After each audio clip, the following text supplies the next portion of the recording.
कर्पूर गौरम करुणावतारम संसार सारम भुजगेंद्रहारम सदा वसंतम हृदयारविंदे भवम भवानी सहितम नमामि। बोलिए शंकर भगवान की। भक्तों, मेरे भोलेनाथ की दानवीरता की कथाएं वेद पुराणों ने सदा से बखानी है।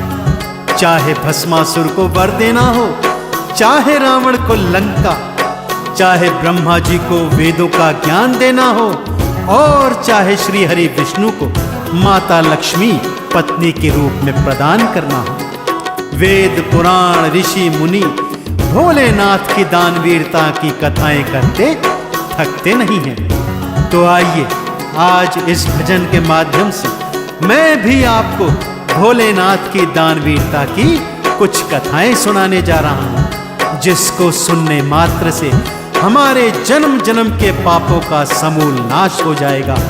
तो भगवान शिव के चरणों का ध्यान लगाते हुए मेरे साथ बड़ी प्रेम और श्रद्धा से बोलिए, बोलिए शंकर भगवान की।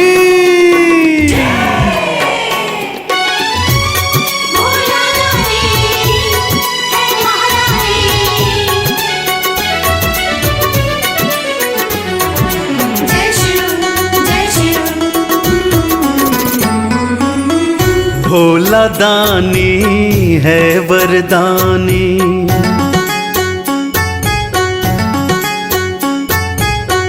भोला दानी है वरदानी, कब किसको क्या वर दे जाए। आ भक्तों वेदों की हम पावन गाथा तुमको सुनाए। पावन गाथा तुमको सुनाए।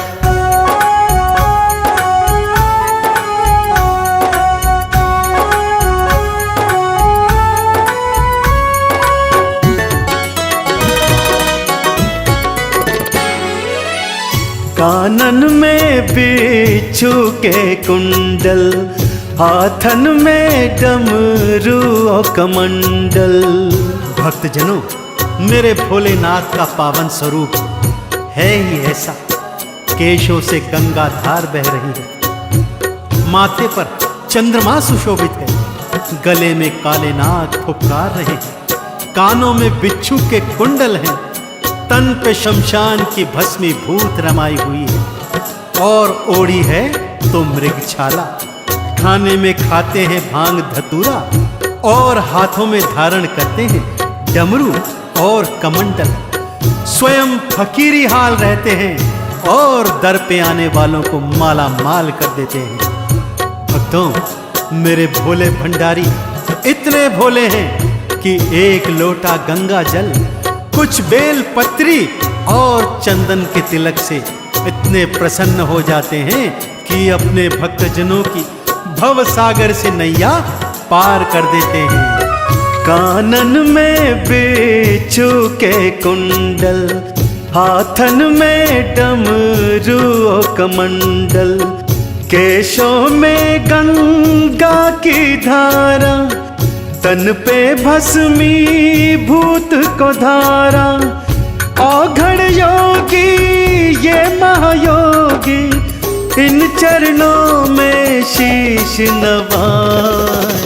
पावन गाथा तुमको सुना, पावन गाथा तुमको सुनाए।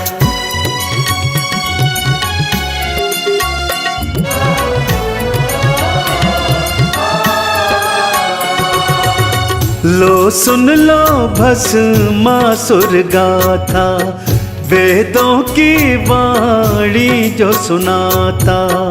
भक्तजनों, मेरे भोले भंडारी की पहली दानवीरता की कथा है दैत्य भस्मासुर की। भक्तजनों, दैत्य भस्मासुर अत्यंत बलशाली था और सदा उत्पात मचाता रहता था। अपने गुरु शुक्राचार्य के कहने पर उसने भगवान शिव की घनघोर तपस्या की। ऐसी घनघोर तपस्या कि तीनों लोग उसकी तपस्या से कांपने लगे। भोलेनाथ उसकी तपस्या से प्रसन्न हो उसे वर देने जैसे ही जाने लगे, सभी देवी देवता उनकी शरण में आए और प्रार्थना करने लगे कि हे भगवान, इस दैत्य को वरदान नहीं देना।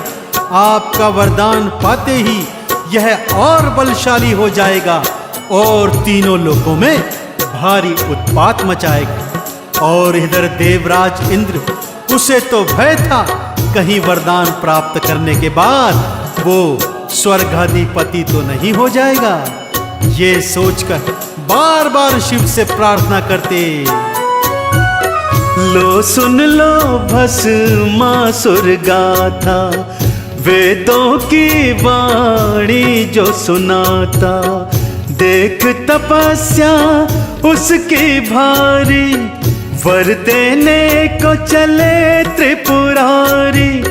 देवता शिव को फिर समझाते, प्रभु वर इसको न देने जाए। पावन गाथा तुमको सुना, पावन गाथा तुमको सुनाए।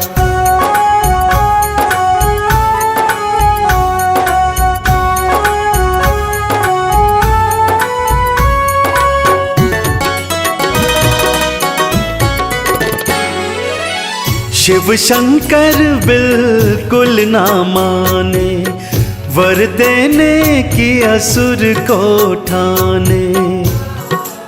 भक्तजनों, देवों की प्रार्थना सुन भोलेनाथ ने उन्हें समझाया कि हे देवी देवताओं, कोई यदि मेरा तप करता है, सच्चे मन, सच्चे हृदय, सच्ची भक्ति से करता है, तो मुझे उसे वरदान तो अवश्य देना होगा।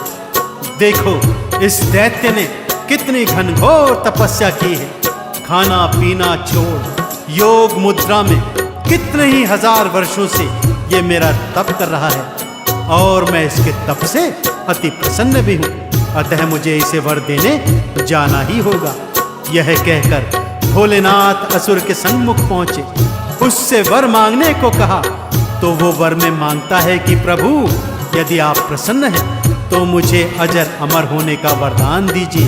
प्रभु उसे समझाते हैं, नहीं नहीं, यह सृष्टि के नियमों के विरुद्ध है। जो संसार में आता है उसे अवश्य जाना होता है, अतः कोई और वर मांगिए। शिव शंकर बिल्कुल ना माने, वर देने को असुर को ठाने। मुझको भगवन ये वर देना, अजर अमर मुझको कर देना।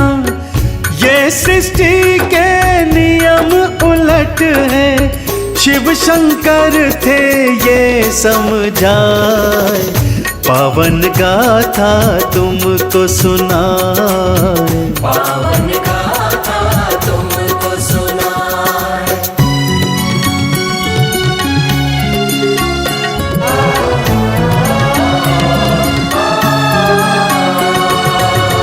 तो फिर ठीक है भोले सुन लो, मांगता जो वर मुझको दे दो।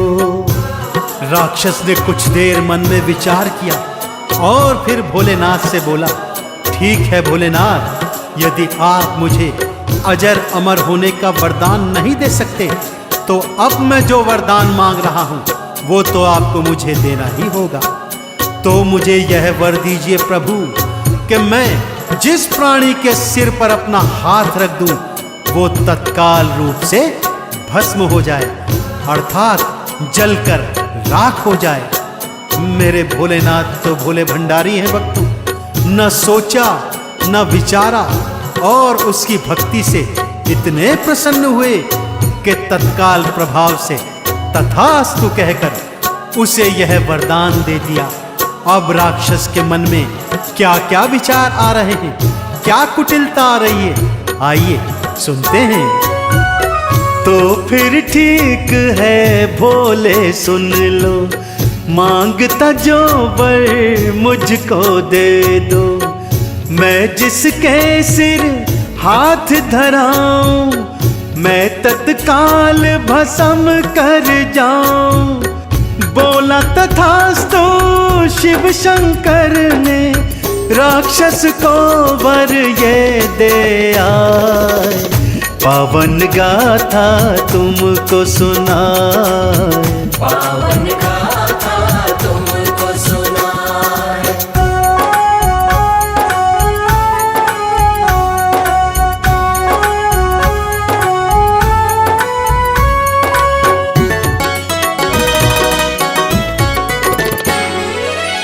जैसे ही शंकर जाने लागे, भस्मासुर पीछे था भागे।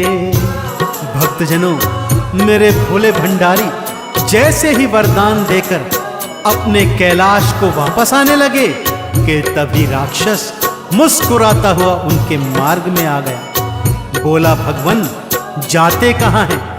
क्या आपने जो मुझे वर दिया है यह फलीभूत होगा भी कि नहीं?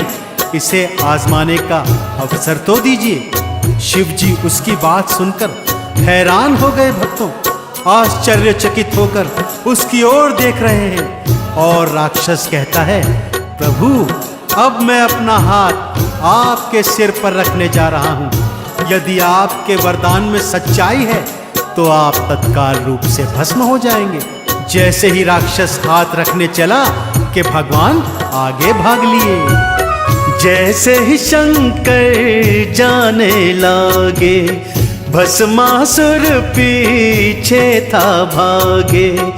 वर तुम पर मैं आजमाऊंगा, तुमको राख बना जाऊंगा। शिव भोले के प्राण थे भक्तों, देखो फिर संकट में आए। पावन गाथा तुमको सुनाए, पावन गाथा तुमको सुनाए।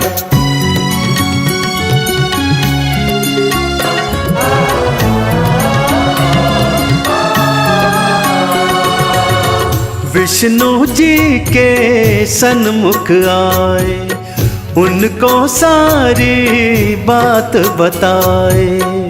राक्षस से जान बचाकर भोले शंकर वैकुंठ लोक में श्री हरि विष्णु के सन्मुख आए और त्राही त्राही कर अपने प्राणों की रक्षा का वरदान मांगने लगे। जब श्री हरि विष्णु ने सारी बात जानी तो भोले शंकर के भोलेपन पर मन ही मन मुस्कुरा दिए और बोले, हे भोलेनाथ किसको क्या वर देना है, देने से पहले विचार तो कर लिया कीजिए। विष्णु जी ने शिव के प्राण की रक्षा हेतु एक उपाय सोचा।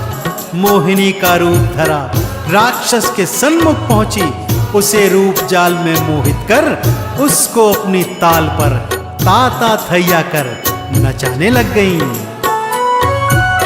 विष्णु जी के सन्मुख आए, उनको सारी बात बताए। मोहिनी रूप हरि ने धारा, राक्षस हैरान हुआ था बेचारा। अपनी ताल पे वो राक्षस को देखो नाच नचाती जाए। पावन गाथा तुमको सुनाए, पावन गाथा तुमको सुनाए।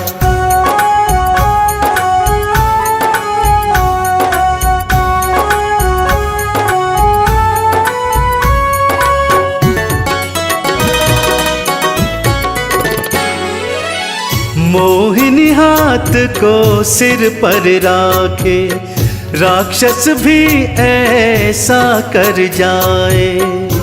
मोहिनी के रूप जाल में सम्मोहित होकर असुर जैसा जैसा मोहिनी नाचती वैसा ही नाचता जाता, क्योंकि उसे मोहिनी से विवाह जो करना था। और मोहिनी की शर्त थी कि जैसा जैसा वो नाचेंगी, यदि वो वैसे वैसे ही नाचता गया तो वो उससे विवाह अवश्य कर लेंगी। मोहिनी ने अपना हाथ अपने सिर पर रखा और उसका अनुसरण करते हुए राक्षस ने भी जैसे ही अपना हाथ अपने सिर पर रखा, भगवान भोलेनाथ के वरदान अनुसार तत्काल भस्म हो गया। भोले शंकर ने मोहिनी स्वरूप की जय जयकार करी और उनका अनेकानेक धन्यवाद किया। श्री हरि विष्णु अपने असली स्वरूप में आए और दोनों ने एक दूसरे को शीश नवाए। तो देखा आपने किस तरह मेरे भोलेनाथ ने अपने ही प्राणों को संकट में डाला। अब आइए आपको सुनाता हूँ भोलेनाथ और रावण की कहानी। मोहिनी हाथ को सिर पर राखे, राक्षस भी ऐसा कर जाए। वर के कारण भस्म हुआ था, शिव शंकर का प्राण बचा था। शिव शंकर ने मोहिनी चरणों, देखो भक्तों शीश नवाए। पावन गाथा तुमको सुनाए, पावन गाथा तुमको सुनाए।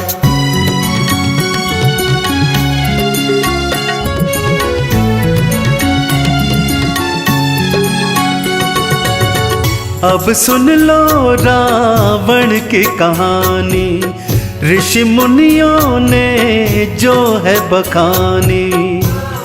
एक समय की बात है भक्तों, माँ गौरा ने देखा महालक्ष्मी सोने चांदी के बने महलों में रहती है, हीरे मोती अनेकानेक जेवरात पहने रहती है। माँ गौरा ने भोलेनाथ से हट की कि हे भोलेनाथ, मैं इस वन में रह रहकर तंग आ गई हूँ, मेरे लिए भी स्वर्ण से निर्मित एक सुंदर सी नगरी का निर्माण कीजिए जिसमें मैं शान से रहा करूंगी। भोलेनाथ ने कहा, हे पार्वती, महलों में रहना हमारे भाग्य में नहीं है। परंतु पार्वती थी कि हट करती जाती थी। सो भोलेनाथ ने विश्वकर्मा को बुलाकर सोने की लंका नामक नगरी तैयार करवाई। गृह प्रवेश हेतु रावण रूपी प्रकांड पंडित को बुलवाया और गृह प्रवेश के पूजा से इतने प्रसन्न हुए कि उसी से पूछने लगे, हे रावण, तुझे दक्षिणा में भला क्या चाहिए? अब सुन लो रावण की कहानी, ऋषि मुनियों ने जो है बखानी। गौरा के हित नगर बनाया, रावण पूजा को बुलवाया। बोले शंकर दक्षिणा में, रावण तुमको क्या दे जाए? पावन गाथा तुमको सुनाए, पावन गाथा तुमको सुनाए।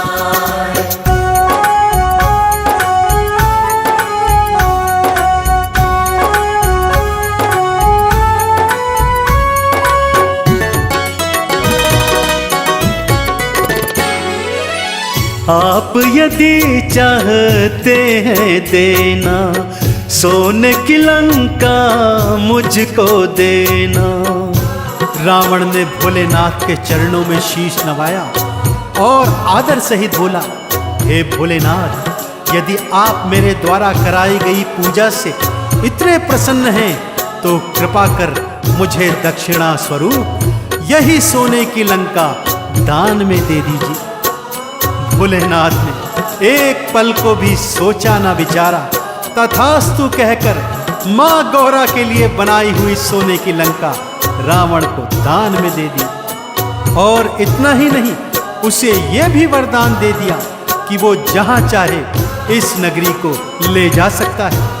उधर जब माँ गौरा को ज्ञात हुआ कि उनके लिए निर्मित सोने की लंका रावण को दान में दी जा चुकी है, तो वो क्रोधित क्या होती, मन ही मन अपने भाग्य पर रोती रही। और भोलेनाथ मुस्कुराकर कहने लगे, गौरा, मैंने तो पहले ही कहा था कि महलों में रहना हमारा प्रारब्ध नहीं है। और इधर गौरा क्या कहे क्या ना कहे, और उधर रावण बोल रहा है, भगवान शंकर की। आप यदि चाहते हैं देना, सोने की लंका मुझको देना।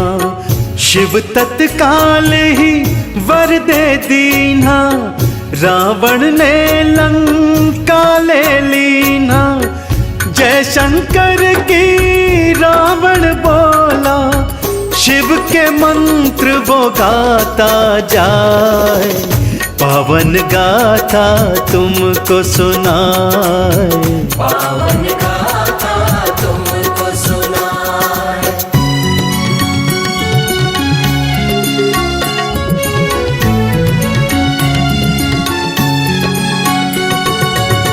ब्रह्मा को वेद दिए हैं सारे, विष्णु बनाए पालनहारे। देखा आपने भक्तों किस तरह मेरे भोले भंडारी दर पे आने वालों को, शीश नवाने वालों को माला माल कर देते हैं। भक्तों, मंथन के समय जब विष निकला तो सारी सृष्टि में हाहाकार होने लगा। भोलेनाथ आगे आए, अपने कंठ में विष को बसाया और नीलकंठ भगवान का नाम प्राप्त किया। जब वेद निकले तो समस्त वेद ब्रह्मा जी को दे दिए। महालक्ष्मी निकली तो वो विष्णु जी के वाम अंग बिठा दी। ऐरावत हाथी निकला तो उसे इंद्र को दे दिया। उच्चैश्रवा घोड़ा भी इंद्र को ही दे दिया। इस तरह दानवों और दैत्यों को बराबर रूप से सभी चीजें बांट दी और अमृत का पान तो देवताओं को करा दिया। ऐसे भोले भंडारी, ऐसे भोलेनाथ जिनकी दानवीरता का सानी तीनों लोकों में कोई नहीं है, ऐसे भोलेनाथ की जय जयकार करते हैं। सच्ची प्रेम, श्रद्धा और लगन से बोलिए, बोलिए शंकर भगवान की। ब्रह्मा को वेद दिए हैं सारे, विष्णु बनाए पालनहारे। देवों को अमृत था दे दीना और हलाहल खुद पी लीना। ऐसे औघड़ दानी को हम आओ चंदन तिलक लगाएं।